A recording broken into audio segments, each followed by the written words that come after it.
Okay, hi. So now we're on page 15, and we're going to start out by learning a new rhythm called the dotted half note. So before I explain the dotted half note itself, let me explain what a dot does, because you're going to see dots after all different kinds of notes, not just after half notes. So what it does is it increases the value of whatever it's dotting by 1/2. Okay, so it adds 50% more.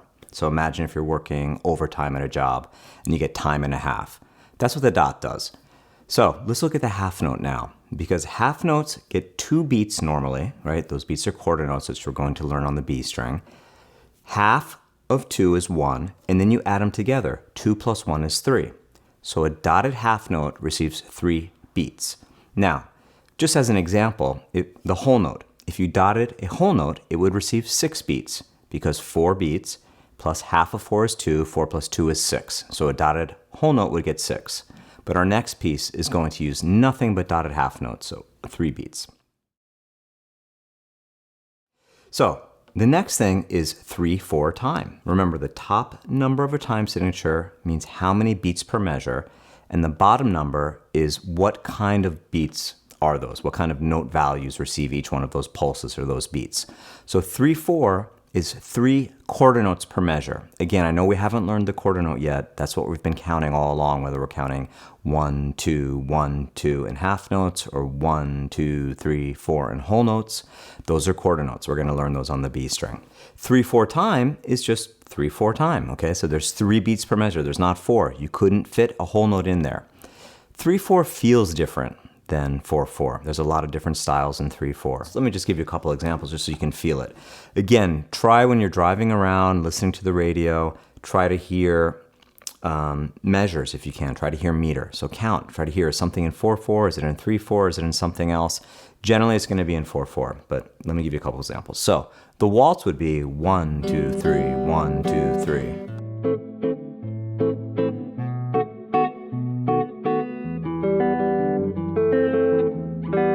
It's an example of a waltz. In a more rock context, it would be 1, 2, 3.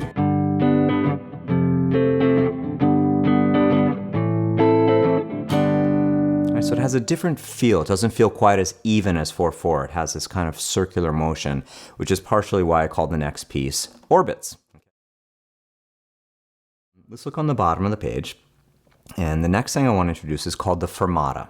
So the fermata symbol, fermata in Italian literally means stop. Like if you're on the bus and you want to ask when the next stop is, you would ask when the next fermata is. Okay, fermata means stop. But in music, it doesn't literally mean stop. What it means is to stop counting and let the note sustain, to let it ring indefinitely. Okay? The fermata symbol looks like a train light coming through the tunnel. That's the way it's sometimes described. So on the next page in orbits, the very last measure, we have a fermata over the note G. And so if you're coming into it and you're counting 1, 2, 3, this would just be 1, 2, 3, 1. And just let it keep ringing, keep going. Okay, if you're in a band, you'd have to look at the band leader to tell you when to stop, or an orchestra, the conductor would tell you when to cut it off, but there's no predefined length to that G. So it's not truly a dotted half note. We still write it that way, but it's going to ring over the bar line indefinitely. This is a great technique in the studio when you want to have the ability to have a nice long fade at the end of the song. So you hold that note as long as you can, and then they'll adjust the fade with the faders as they're mixing. So those 3 concepts are all we need to get onto our next piece on page 16, orbits. So now we're on page 16, and I want to introduce the piece orbits. So as always, take an overview first, right? 3/4 time. We've got 5 systems of music. We have 25 measures total. The notes are all either E, F, or G again, nothing else. They're all dotted half notes. Disregard the chord symbols above the notes. I'm going to play those behind you. Notice the fermata at the end. So at the end of the piece, let it ring out. I think on the SoundCloud track, I may not have programmed a fermata, but I intended this to be played with that note held out. Okay? One thing I want you guys to start thinking about when you're reading music, even if you've kind of halfway memorized it, but you're still looking at it, train your eyes to look ahead beyond the note that you're actually playing. Okay, the analogy I give for this is if you're driving in a car, it's not safe to just look 5 or 10 feet in front of your front bumper, right? You have to look 100 feet to see what the road is doing, to see what's coming at you. When you're reading music, eventually you'll learn how to do this as well. You play the note, but you're looking ahead, your eyes looking ahead, so you're kind of ready.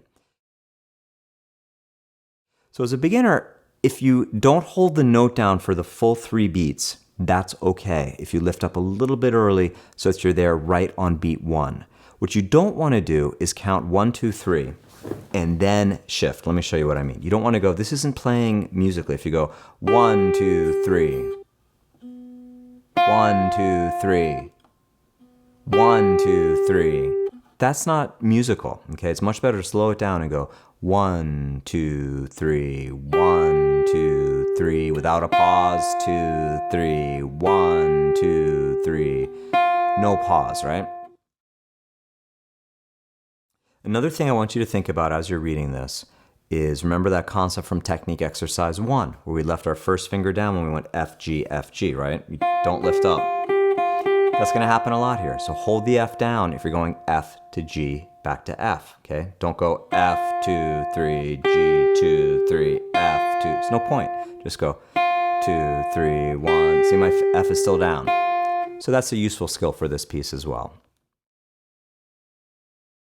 So let's say the note names, okay, because we're still beginners. So let me go through and just help you guys out with this, okay? The first system, G, F, G, F, G, F.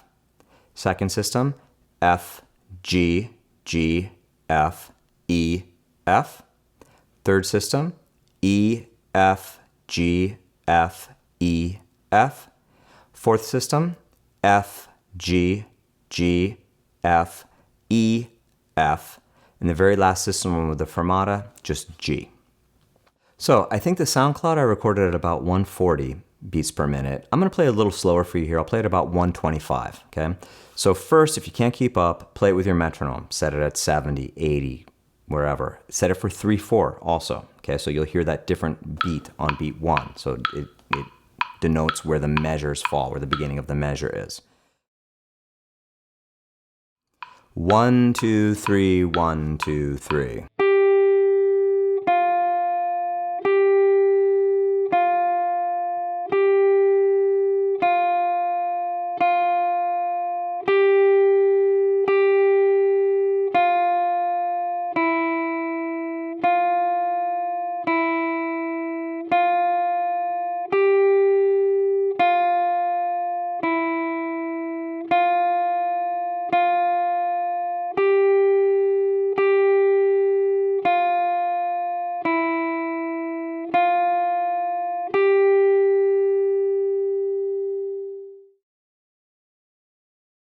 Okay, and now I'll play it with the chords as well, so you can kind of hear how I really intended it to sound. 1, 2, 3, 1, 2, 3.